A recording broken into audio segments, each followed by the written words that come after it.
स्वाध्यायः परमः। Doctor Baba Saheb Ambedkar open university.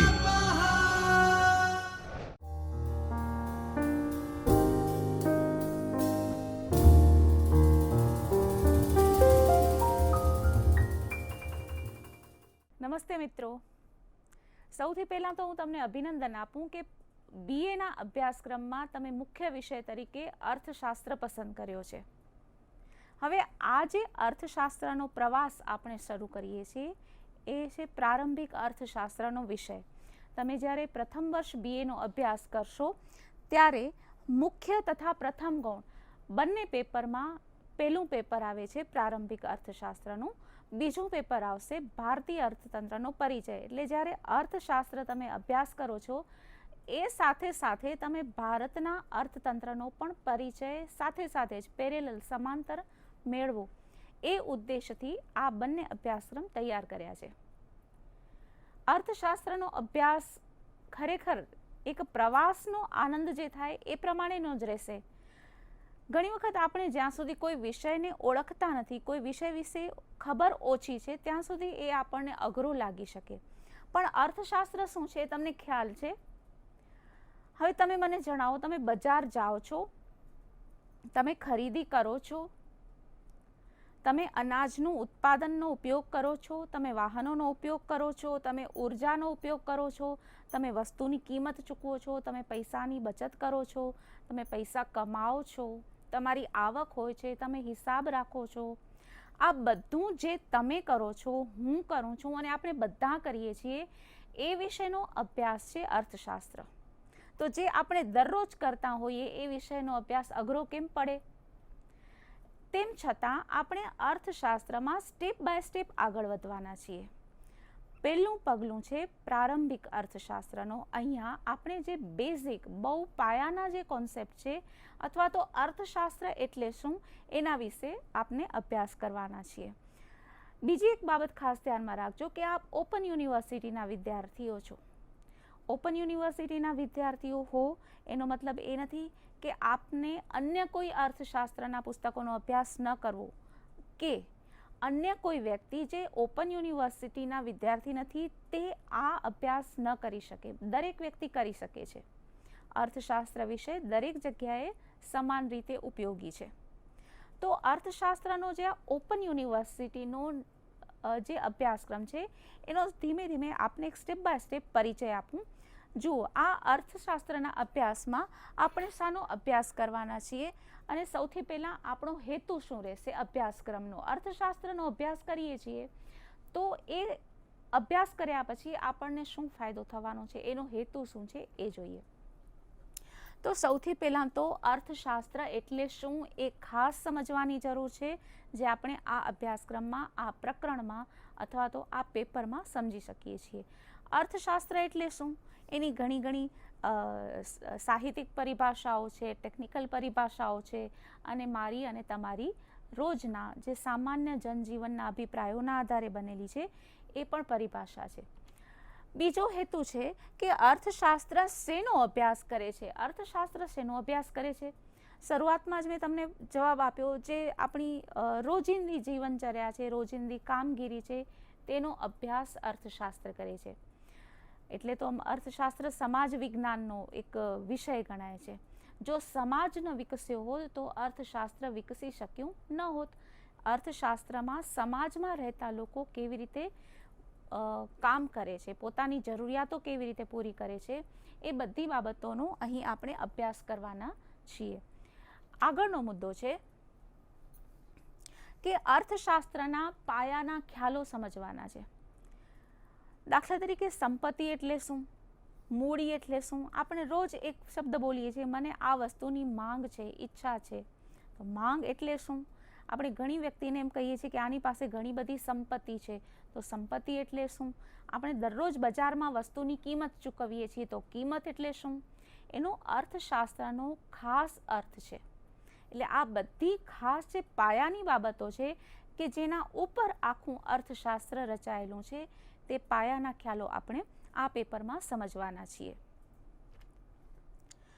આખા અભ્યાસક્રમ દરમિયાન તમે કયા કયા પ્રકરણનો અભ્યાસ કરવાના છો એનું એક વિહંગાવલોકન, એક ઉડતી નજર કરી લઈએ. જુઓ, આપ જે અભ્યાસક્રમ ભણવાના છો તે કુલ 5 ક્રેડિટનો અભ્યાસક્રમ છે, જે 17 એકમોમાં વહેંચાયેલો છે. તમારે 17 યુનિટનો અભ્યાસક્રમ કરવાનો છે પૂરો. આગળ જે છે એ તમે જે શીખ્યા એ તમને આવડી ગયું, તમને સમજ પડી. એના માટે ખાસ એક બાબત ધ્યાનમાં રાખવાની છે. સૌથી મહત્વની બાબત છે સ્વાધ્યાય. સ્વાધ્યાયનો મતલબ છે કે આપણે પોતે જ પોતાને ચકાસીએ. ઓપન યુનિવર્સિટીમાં આપ અભ્યાસ કરો છો એટલે આપના માટે ખાસ પહેલી બાબત જરૂરી હોય કે આપ એક વિદ્યાર્થી તરીકે, એક વ્યક્તિ તરીકે પોતે જ તમારા પરિણામ અને શીખવાની પ્રક્રિયા વિશે પોતે જ જવાબદાર હો. તમને કોઈ કહેવા નહીં આવે કે તમે આ કરો, પણ તમે જવાબદાર વ્યક્તિ છો એટલે તમે જાતે જ સ્વતંત્ર રીતે અભ્યાસ કરો અને સ્વાધ્યાય, સ્વ અધ્યાય કરો. તમે પોતે જ તમને ચકાસો કે તમારું કેટલું તમને જ્ઞાન આવડી ગયું છે. તો એના માટેના સ્તર અને વિદ્યાર્થી જાતે તપાસી શકે એના માટેના પ્રશ્નો આપણે કરવાના છે. નિબંધ પ્રકારના પ્રશ્નો હશે કે જેથી તમે વિસ્તારથી મુદ્દાને સમજાવી શકો. દાખલા તરીકે કોઈ આર્થિક નીતિ, બેંક દ્વારા કોઈ ડિસિઝન લેવાયો હોય, વ્યાજનો દર ઓછો થયો કે ઘટ્યો, વસ્તુની કિંમતો વધી કે ઘટી, આંતરરાષ્ટ્રીય સ્તરે ઓઇલની પ્રાઇઝીસ વધી ઘટી તો તેની શું અસરો થશે. આ દરેક બાબતોને આપણે વિસ્તારથી સમજાવી શકીએ એ પ્રકારના વિસ્તારથી જવાબ આપવાના પ્રશ્નો રહેશે. પછી એક પ્રકાર પ્રશ્નોનો રહેશે ટૂંક નોંધ. તો ટૂંક નોંધ એટલે કોઈ પણ બાબત, ધારો કે તમને કોઈ પૂછે છે કે તમે અર્થશાસ્ત્રનો અભ્યાસ કર્યો છે તો મને આ બાબત જરા ટૂંકમાં સમજાવશો. કે દાખલા તરીકે અમેરિકાએ ઓઇલની ખરીદી પર પ્રતિબંધ મૂક્યો તો એની અસર શું થશે. એના જવાબ બે રીતે આપી શકાય, એક તો વિસ્તારથી, એક ટૂંકમાં. તો ટૂંક નોંધ લખવાનું અથવા તો ટૂંક નોંધ સમજવાનું પણ આપણે અધ્યયન કરીશું. પછી આવશે હેતુલક્ષી પ્રશ્નો કે જેના ચોક્કસ જવાબો હોય.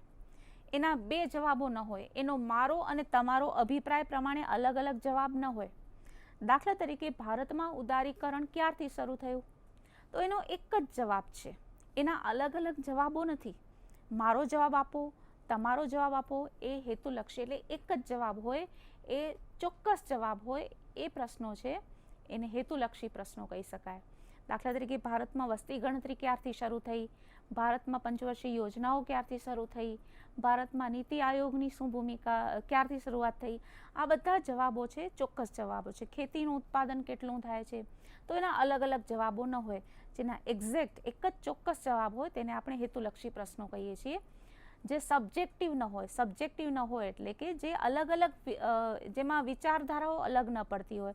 નિબંધ પ્રકારના પ્રશ્નો છે, ટૂંક નોંધ, જેમાં જવાબનો એસન્સ એટલે કે સાર એક હોઈ શકે, પણ હું રજૂઆત કરું કે તમે રજૂઆત કરો તેમાં ફેરફાર હોઈ શકે. તો આ રીતે એ વિસ્તારથી જણાવવાના પ્રશ્નો અને હેતુલક્ષી પ્રશ્નો. આગળ જોઈએ તો હવે આપણે એક પછી એક એકમોનો પરિચય લઈએ. કયા એકમો છે? 1 થી 17 એકમો, જેમ મેં આગળ આપણને વાત કરી હતી. સૌથી પહેલું એકમ રહેશે કે અર્થશાસ્ત્રનો પરિચય. સૌથી પહેલું આપણે કોઈ પણ વ્યક્તિને મળીએ છીએ, કોઈ પણ સ્થળ ઉપર જઈએ છીએ તો સ્થળનો પરિચય લઈએ છીએ અથવા વ્યક્તિનો પરિચય લઈએ છીએ કે વ્યક્તિનું નામ શું છે, તે શું કામ કરે છે, બરાબર.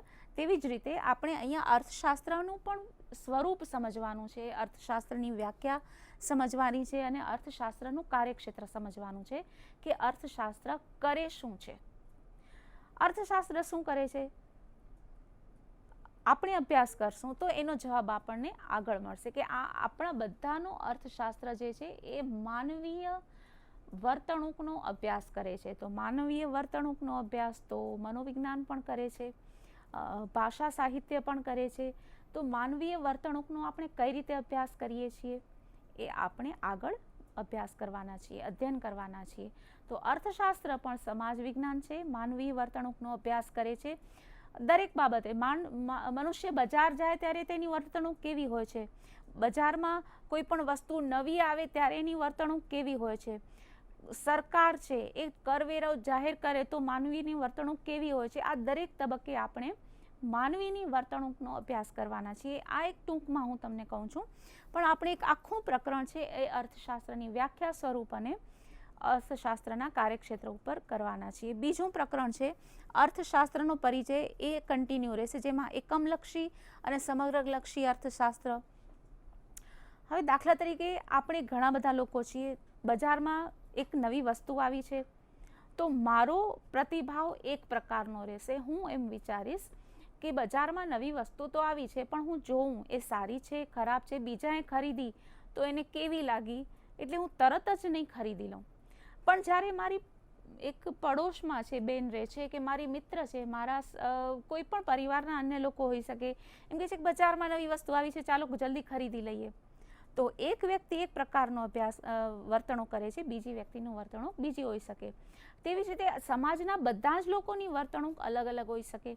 તો એક વ્યક્તિની બાબતનો અભ્યાસ કરવો, એક વસ્તુની કિંમતનો અભ્યાસ કરવો, કે આખા અર્થતંત્રમાં જેટલી વસ્તુ હોય બધાના ભાવોનો અભ્યાસ કરવો. એકમલક્ષી અને સમગ્રલક્ષી અર્થશાસ્ત્રનો આપણે અહીંયા પરિચય લેવાના છીએ, જે પ્રકરણ બનશે બીજું. ત્રીજું પ્રકરણ છે અર્થશાસ્ત્રની વિશિષ્ટ વિભાવનાઓ. જેમ શરૂઆતમાં આપણે વાત કરી હતી કે સંપત્તિ એટલે શું, કિંમત એટલે શું. બજારમાં આપણે કિંમત ચૂકવીએ છીએ કે મૂલ્ય ચૂકવીએ છીએ. જનરલી આપણે બંને એકબીજાના અવેજીમાં યુઝ કરીએ છીએ, કે આપણે પૂછીએ આ વસ્તુની કિંમત કેટલી, આ વસ્તુનું મૂલ્ય કેટલું. પણ અહીંયા બંને શબ્દો અલગ પડે છે. આપણે કહીએ કે આ વસ્તુની મને માંગ છે, આ વસ્તુની મને જરૂર છે, પણ અર્થશાસ્ત્રમાં એના અર્થ જુદા પડે છે. તો આ એક પછી એક બધા જ શબ્દોનો આપણે અર્થ, વિશેષ અર્થ જોઈ લઈએ, કે જે આપણે આગળ કરવાના છીએ. ચોથું પ્રકરણ આવશે માંગનો નિયમ. હવે આપણે ધારો કે બધા શબ્દોની બેઝિક વ્યાખ્યા, કોન્સેપ્ટ સમજી લીધા છે કે માંગ એટલે શું. હવે એનો નિયમ આપણે સમજવાનો છે કે માંગનો નિયમ એટલે શું. બજારમાં તમે ઘણા વેપારીઓને વાત કરતા કદાચ સાંભળ્યા હશે કે માંગ નથી, અથવા તો વસ્તુની કોઈ ખરીદી નથી કરતું. તો માંગમાં ફેરફાર પણ થાય છે, માંગ વધે છે, માંગ ઘટે છે. તો ચોથું અને પાંચમું પ્રકરણ છે એ માંગ વિશે કરવાનું છે. માંગનો નિયમ શું છે, માંગમાં ફેરફારો કેવા થાય છે, આ દરેક આપણે બાબતનું અધ્યયન કરવાનું છે ચોથા અને પાંચમા પ્રકરણમાં. તો માંગમાં ફેરફાર થાય તો કિંમતમાં ફેરફાર થાય, કિંમતમાં ફેરફાર થાય તો પણ માંગમાં ફેરફાર થાય. તો પરસ્પરના સંબંધો શું છે. આપણે ઘણી વખત એવી એક તમે જોક સાંભળી હશે કે અમેરિકાને છીંક આવે તો ભારતમાં બધાને ફ્લૂ થઈ જાય, શરદી થઈ જાય. એનું કારણ શું? કારણ કે દરેક દેશ એકબીજા સાથે અર્થતંત્રની રીતે જોડાયેલા છે. એટલા માટે કોઈ અન્ય દેશમાં કોઈ ફેરફાર થાય તો પણ આપણા દેશની માંગમાં ફેરફાર થઈ શકે. એટલે માંગમાં માત્ર વસ્તુની કિંમત અસર નથી કરતી, પણ ઘણી બધી બાબતો અસર કરે છે. તો માંગમાં કઈ કઈ બાબતોથી ફેરફાર થાય છે એ દરેક બાબતોનો આપણે અભ્યાસ કરવાના છીએ. માંગ એટલે શું, માંગનો નિયમ એટલે શું, અને માંગમાં ફેરફાર. જો માંગ હોય તો તેની સામે પુરવઠો હોય. માંગ હોય એ ગ્રાહકોનો પક્ષ રજૂ કરે છે, તો પુરવઠો છે એ વેપારીઓનો પક્ષ રજૂ કરે છે. બજારમાં ઘણી બધી વસ્તુની માંગ છે, પણ વેપારી વેચવા માટે તૈયાર છે. બજારમાં વસ્તુ છે, એ બધી બાબતો આપણને ખબર પડવાની છે. પુરવઠા ઉપર આપણે બે પ્રકરણનો અભ્યાસ કરશું, પુરવઠાનો નિયમ અને પુરવઠાનો ફેરફાર. જેમ આપણે માંગમાં કર્યું હતું તેવી રીતે પુરવઠો પણ બે પ્રકરણમાં વિભાજિત છે. પુરવઠાનો અર્થ કરશું, પુરવઠો એટલે શું તેનો આપણે સમજશું અર્થ, અને પુરવઠામાં ફેરફાર કેવી રીતે થાય છે એ પણ આપણે સમજવાના છીએ. તો બજારમાં જો તમે ગ્રાહકોનો પક્ષ જુઓ તો તેવી જ રીતે તમે બજારમાં વેપારીઓનો પણ પક્ષ જોવાનો રહે છે. આગળ શું થાય છે એ જોઈએ. 8 અને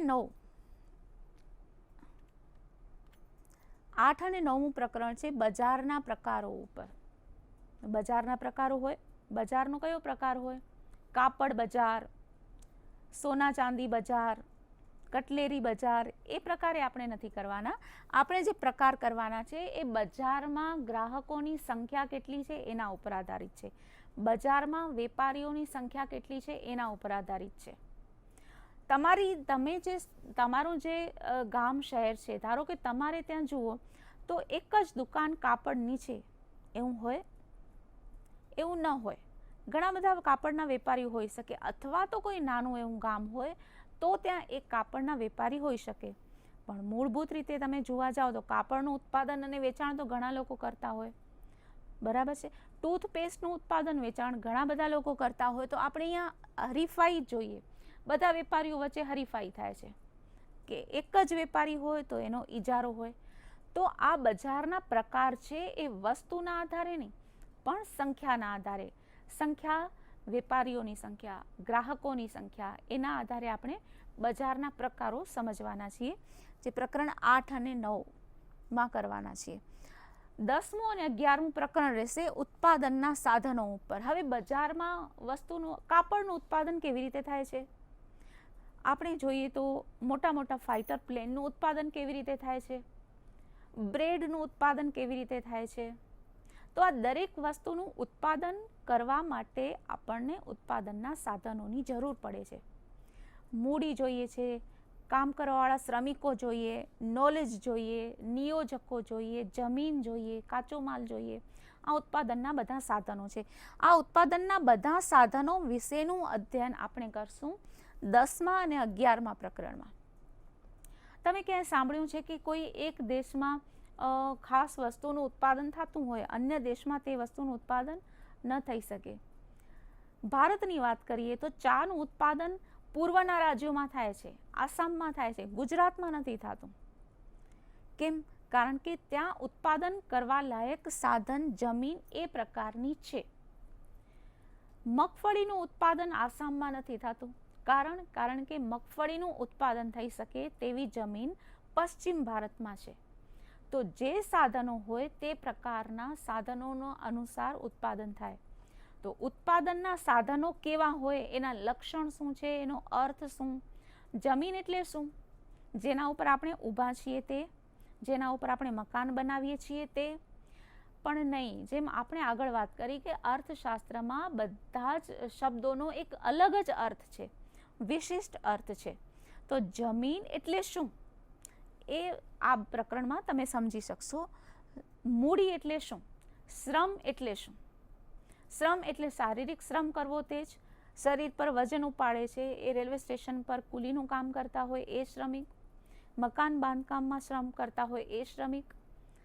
કે પછી શ્રમિક એટલે એ લોકોને પણ શ્રમિક કહેવાય છે કે જે લોકોનો વ્હાઇટ કોલર જોબ હોય છે, જે લોકોને શારીરિક શ્રમ નથી હોતો, જે લોકોનો માનસિક શ્રમ હોય છે, એ લોકોને પણ શ્રમિક કહેવાય છે. તો આ પ્રકારે ઉત્પાદનના સાધનોનો તમે દરેક અહીંયા પરિચય મેળવી શકશો. હવે ઉત્પાદનના સાધનોને દાખલા તરીકે શ્રમિકને વેતન પણ મળે છે. તો વેતન શા માટે? તમે ઘણી બાબત સાંભળ્યું હશે કે વેતન વધારો નથી થતો, પગાર નથી વધતો, વેતન નથી વધતું. શા માટે નથી વધતું? જમીનના ભાવો કેમ વધે છે, તરત વધે છે, વેતન એટલું જલ્દી કેમ નથી વધતું? આ બધા કારણ છે એ ઉત્પાદન સાધનનું લક્ષણ છે. તો આ બાબતનો વિસ્તારથી, ઊંડાણથી તમે પરિચય મેળવશો 10મા અને 11મા પ્રકરણમાં. 12મું પ્રકરણ છે એ ખર્ચના ખ્યાલો છે. ખર્ચ કોણ કરે છે? હું કરું છું, તમે કરો છો, બધા કરીએ છીએ. પણ આપણો ખર્ચ એ અન્ય કોઈની આવક થાય છે, જ્યારે અન્ય કોઈનો ખર્ચ એ આપણી આવક થાય છે. અહીંયા જે આપણે ખર્ચની બાબત કરશું એ ઉત્પાદકના ખર્ચની વાત કરશું. કોઈ પણ ઉત્પાદન શરૂ કરે છે. ધારો કે કોઈ એક વિસ્તારમાં મીઠાઈની દુકાન શરૂ થઈ, ધારો કે કોઈ એક વિસ્તારમાં રેડીમેડ ગાર્મેન્ટ્સની દુકાન શરૂ થઈ, તો પહેલા જ દિવસે એને આવક નહીં થાય વેપારીને. શરૂઆતમાં દુકાનની જાહેરાત કરવી પડશે, શરૂઆતમાં તો દુકાન ખરીદવી પડશે, દુકાનને કલર કરાવવું પડશે, દુકાન જે વસ્તુની હોય એનું ફર્નિચર કરાવવું પડશે, રેડીમેડ ગાર્મેન્ટ્સની દુકાન હોય તો સ્ટોક રાખવો પડશે, મીઠાઈની દુકાન હોય તો મીઠાઈ બનાવવી પડશે, જાહેરાત કરવી પડશે. આ બધા ખર્ચ કર્યા પછી ઉત્પાદક વેચાણ કરી શકશે અને પછી તેને આવક મળશે. તો ઉત્પાદક જે ઉત્પાદન કરે છે તે વિશેના ખર્ચને આપણે અહીંયા અધ્યયન કરશું, જેમાં કુલ ખર્ચ કેટલો થાય છે ઉત્પાદનને, નાણાકીય ખર્ચ કેવો, વાસ્તવિક ખર્ચ કેવો, એ દરેક આ બાબતો આપણે અહીંયા કરવાની છે. નાણાકીય ખર્ચ એટલે જ્યારે કોઈ ઉત્પાદક, મીઠાઈની દુકાનના માલિક તેના કારીગરને પગાર ચૂકવે, એનો નાણાકીય ખર્ચ થયો. પણ જ્યારે નવી નવી દુકાન થઈ છે એને સતત મહેનત કરવી પડે છે, રાત્રે ઉજાગરા કરીને અથવા તો સવારે વહેલા ઉઠીને તેને મહેનત કરવી પડે છે, શ્રમ કરવી પડે છે, તેનો આરામ ગુમાવીને તેને કામ કરવું પડે છે, તો એનો વાસ્તવિક ખર્ચ થયો.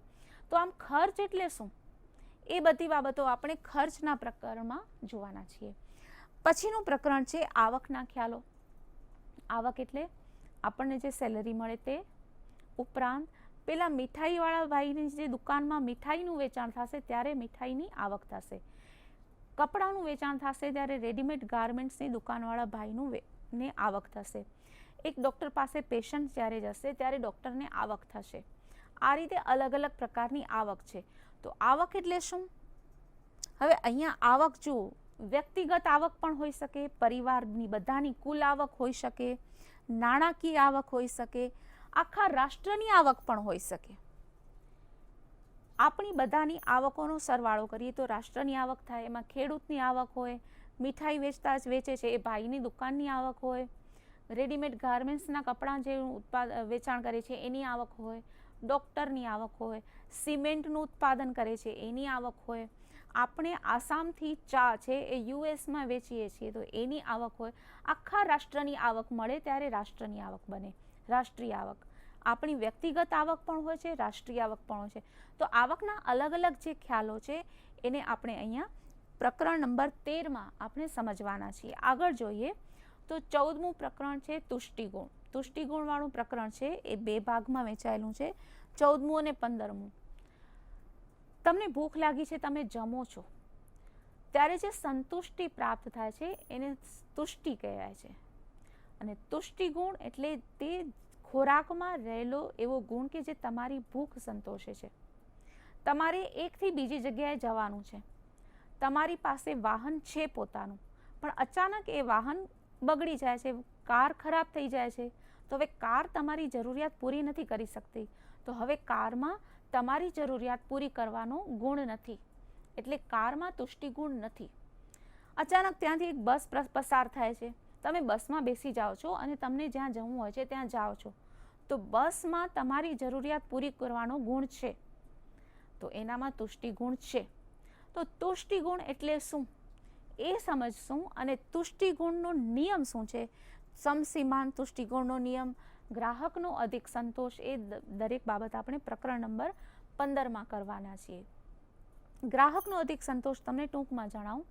ધારો કે તમને એક ઉનાળો છે, તમે બહાર ગયા છો, તમને સખત તરસ છે પાણીની, કે અત્યારે મને કોઈ પાણી આપે તો હું 100ની નોટ આપી દઉં, પણ ખરેખરમાં પાણીની બોટલ જો તમે બજારમાં જાઓ તો 20 રૂપિયાની મળે છે. હવે અહીંયા તમે ખર્ચ કરો છો 20 રૂપિયા, તમે 100 રૂપિયા દેવા તૈયાર છો, તો તમારી પાસે કેટલા બચ્યા? 80 રૂપિયા બચ્યા એવું કહેવાય. આ એક નાના બાળક જેવું લાગે, પણ એકચ્યુઅલી તમે 100 રૂપિયા દેવા તૈયાર છો, તમને 20 રૂપિયામાં પાણીની બોટલ મળે છે, તો તમારા 100 રૂપિયા એ તમારો અધિક સંતોષ, 80 રૂપિયા તમારો અધિક સંતોષ કહેવાય. 20માં તમને પાણી મળે છે, તમે 100 દેવા તૈયાર છો, તો બાકીના જે 80ની બચત થઈ એ તમારો અધિક સંતોષ કહેવાય. તમને એટલો બધો વધારે સંતોષ મળ્યો. તો આ બાબતો આપણે પ્રકરણ નંબર 15માં કરવાના છીએ. તે પછી જોઈએ કિંમત નિર્ધારણ. તમને લાગે છે કે બટેટાની કિંમત કેટલા રૂપિયા છે અને કેવી રીતે બટેટાની કિંમત નક્કી થાય છે, કેવી રીતે દૂધની કિંમત નક્કી થાય છે, સિમેન્ટની કિંમત કેવી રીતે નક્કી થાય છે, ખનિજ તેલની કિંમત કેવી રીતે નક્કી થાય છે. તો કિંમત કેવી રીતે નક્કી થાય એ અહીંયા અભ્યાસ કરવાના છીએ. પછી તમે એકદમ સ્માર્ટ બની જશો અને કોઈ પણ વેપારી તમારી પાસેથી વધારે કિંમત લે તો તમે કહી શકશો કે આની કિંમત કેવી રીતે નક્કી થાય, મને ખબર છે, બરાબર. તો કિંમત કેવી રીતે નક્કી થાય, બજારમાં સમતુલાની કિંમત શું, માંગ અને પુરવઠામાં ફેરફાર થાય તો કેવી રીતે કિંમત નક્કી થાય. તમે બજાર જાઓ છો ત્યારે બાર્ગેન કરો છો કે નહીં, તો બાર્ગેન કરી શકો છો ત્યારે કિંમતમાં શું અસર ફેરફાર થાય છે એ બાબત અહીંયા જુઓ. તો પુરવઠામાં જે ફેરફાર થાય, માંગમાં ફેરફાર થાય, એની કિંમત પર શું અસર થાય છે. આગળનું 17મું પ્રકરણ છે તે જ પ્રકારે કે કિંમત માત્ર ગ્રાહકોને હું કે તમે બજાર જઈ અને બાર્ગેન કરીએ એ રીતે નક્કી નથી થતી. આપણે બસમાં મુસાફરી કરીએ, જો સરકારની હોય, દાખલા તરીકે ગુજરાત એસટીની હોય, કે આપણે ટ્રેનમાં ટ્રાવેલિંગ કરીએ તો કિંમત પહેલેથી નક્કી થઈ હોય છે, એમાં આપણે બાર્ગેન નથી કરતા. આપણા ઘરે ઇલેક્ટ્રિસિટીનું બિલ આવે છે, એમાં આપણે બાર્ગેન નથી કરતા. આપણે વીજળીનો ઉપયોગ કરીએ છીએ પણ એમાં બાર્ગેન કરતા નથી. બિલ આવે એટલું પેમેન્ટ કરવું પડે, ન કરીએ તો બાર્ગેન ન થાય. આ અમુક બાબતોમાં નક્કી થાય છે કિંમત, સરકાર નક્કી કરે છે સરકારી નીતિ અનુસાર, બરાબર. તો અમુક વસ્તુના તમે ઘણી વખત વાંચ્યું હશે કે ખેડૂતોને સપોર્ટ પ્રાઇસ આપી, ખેડૂતો દાખલા તરીકે દૂધ ઢોળે છે, ટમેટાનું ઉત્પાદન થયું છે, ટમેટા ફેંકી દે છે, તો આ બધાનું કારણ શું? તો સરકાર તરત જ કિંમત જાહેર કરશે. તો કિંમત કેવી રીતે? એક તો બજારમાં આપણે બાર્ગેન કરીએ છીએ અને કિંમત નક્કી કરીએ છીએ, અને બીજું કિંમત સરકાર નક્કી કરે છે. તો આ બે પ્રકરણમાં આપણે કિંમતો કેવી રીતે નક્કી થાય છે એનો અભ્યાસ કરશું. 17 પ્રકરણનો પ્રવાસ તમે કર્યો અને અર્થશાસ્ત્રના અભ્યાસનો પ્રારંભ પણ તમે કરવાના છો. પ્રારંભિક અર્થશાસ્ત્ર પેપર 1નું નામ છે. હવે એમાં ખાસ બાબત ધ્યાન રાખજો કે તમે હંમેશા નિયમિત રહો. તમારી પાસે જે કોઈ પણ વસ્તુ સામગ્રી હોય અભ્યાસની, એનો અધ્યયન કરો. તમારી હવે તમે આજુબાજુ જ્યારે જાઓ છો, તમે આખા દિવસની જે કોઈ પ્રવૃત્તિ કરો છો એમાં તમે જુઓ કે ખરેખર તમારા આ અર્થશાસ્ત્રના જે અભ્યાસ છે એની સાથે કંઈ સંબંધિત હોય છે. આવું જરાક પણ જોશો તો તમને અર્થશાસ્ત્રનો અભ્યાસ એકદમ ઇઝી લાગશે, અઘરો નહીં લાગે. ખાસ બાબત, તમારે પોતે જ તમારા દીપક બનવાનું છે. તમારું જ્ઞાન તમારે જ મેળવવાનું છે. અમે હંમેશા તમારી સાથે માર્ગદર્શન તરીકે રહેશું, પણ તમારા જ્ઞાનનો આધાર તમારી નિયમિતતા પર છે. તમે વાંચો, વિડીયો લેક્ચર્સ ધ્યાનથી સાંભળો અને જુઓ, અને તે પછી તમારા અભ્યાસ અંગે આપ અમને પણ જણાવી શકો છો. આભાર. તમારો દિવસ હંમેશા ઘણો જ સારો રહે, તમારું અધ્યયન અને પ્રવાસ પણ ઘણો જ સારો રહે તેવી શુભેચ્છા. स्वाध्यायः परमः